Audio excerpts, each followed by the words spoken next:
Middle east में युद्ध को 35 दिन पूरे हो गए हैं। युद्ध के चलते भारत सहित दुनिया भर के देशों में कच्चे माल से लेकर तैयार माल, कच्चे तेल, ईंधन की आपूर्ति श्रृंखला को बाधित कर दिया है।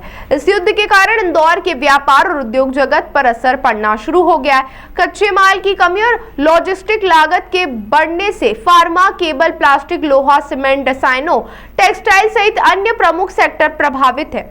इनमें उत्पादन लागत 10 से 15% तक बढ़ गई है। पीतमपुर औद्योगिक क्षेत्र, सांवे रोड इंडस्ट्रियल एरिया की कई यूनिट प्रभावित होना शुरू हो गई है। जानकारों की माने तो देश के कई उद्योग बंद होने की कगार पर आ चुके हैं। लोगों की नौकरियां जा रही हैं।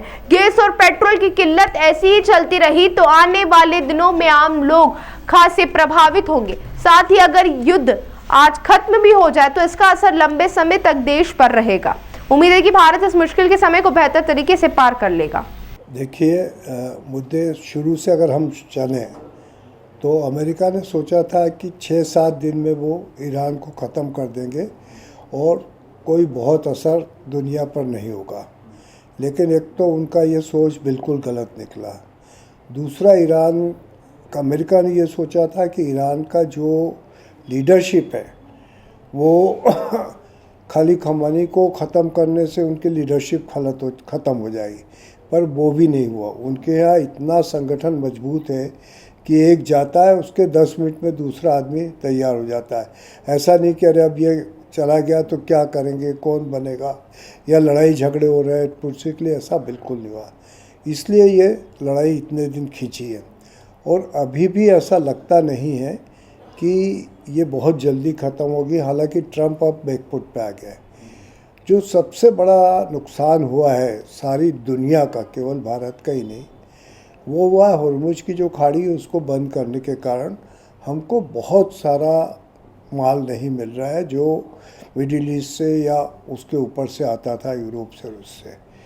तो मैं तो ये सोचता हूँ कि हिंदुस्तान में शायद ही कोई बिज़नेस होगा जो इससे अफेक्ट नहीं हुआ होगा, क्योंकि सबसे बड़ी बात है ऑयल। हम क्रूड ऑयल लगभग 80% हमारी रिक्वायरमेंट का इंपोर्ट करते हैं। वो क्रूड पे इतनी चीज़ें हैं, सॉल्वेंट्स उस पे है, केमिकल्स बहुत सारे उस पे है, दवाइयाँ उस पे हैं, यानी आप सोच नहीं सकते कितना वो है, प्लास्टिक उस पे है। तो बिज़नेस तो हिंदुस्तान का करीब करीब सारा तहस नहस हुआ है। अब एक और इसके जो परिणाम होते हैं जो कि हमको डायरेक्टली नहीं दिखते हैं, कि जैसे प्लास्टिक है, प्लास्टिक की बोरियां, अब बोरी नहीं मिलेगी तो माल पैक कायम होगा। तो मान लीजिए हमने माल बना भी लिया तो पैक नहीं हो पाएगा, पैक नहीं होगा तो बाज़ार में नहीं जा पाएगा। अब आप लोग पढ़ रहे होंगे यूरिया की शॉर्टेज आने लग गई। हम जो बिज़नेस करते हैं सोडा ऐश, उसकी शॉर्टेज आने लगी पैकिंग मटेरियल के कारण।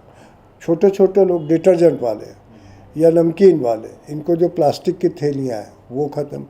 तो यानी मेरे ख्याल से तो ऐसा कोई सेक्टर नहीं है जिसको हम कहें कि वो बच गया है। और अब जो एस्टीमेट्स आ रहे हैं वो ये है कि अगर ये थोड़े दिन भी और चला गया तो अपने जीडीपी को बहुत लंबा असर होगा। वैसे ही कई रेटिंग 7.4, 7.5, 7.3 थी, उससे 6.8, 6. खुद अपनी रिज़र्व बैंक ने रेटिंग कम कर ली है। तो ओवरऑल बहुत बड़ा इम्पैक्ट है और मुझे लगता है कि वॉर ख़त्म होने के बाद भी ये इम्पैक्ट बहुत दिन तक चलेगा। बहुत सर, इंदौर की अगर बात करें तो काफ़ी बड़ा इंडस्ट्रियल हब भी है, एक व्यापारिक बड़ा केंद्र है। अगर प्रदेश में हम बोले तो काफ़ी बड़ा एक सेंटर है। वो इंदौर में किस तरह का इम्पैक्ट आप देख रहे हैं? देखिए, इंदौर जिस तरह का व्यापारिक मंडी है, हमारे यहाँ लगभग हर चीज़ है। इंडस्ट्री भी बहुत बड़ी है, छोटे छोटे MSME बहुत है और मंडी है बहुत बड़ी।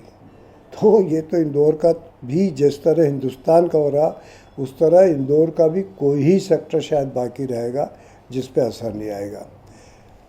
मान लीजिए जो इस पे डिपेंडेंट है, चिप्स पे डिपेंडेंट है, जैसे मैंने बताया टीवी या फ्रिज, वो मान लीजिए अलग सेक्टर अपने को लगता है, लेकिन ऐसा नहीं है। कंप्यूटर्स हैं, मोबाइल्स हैं, सब कुछ असर हुआ, सब कुछ असर हुआ। तो कोई भी चीज़ बचेगी ऐसा मुझे नहीं लगता है। सर, आपका नाम और डेजिग्नेशन बताइए। सुशील सुरेखा, संस्थापक Ahilya chamber and commerce and industries. ताज़ा खबरों के लिए सब्सक्राइब करें JSR टाइम्स और साथ ही नोटिफिकेशन पाने के लिए बेल आइकन को दबाएं।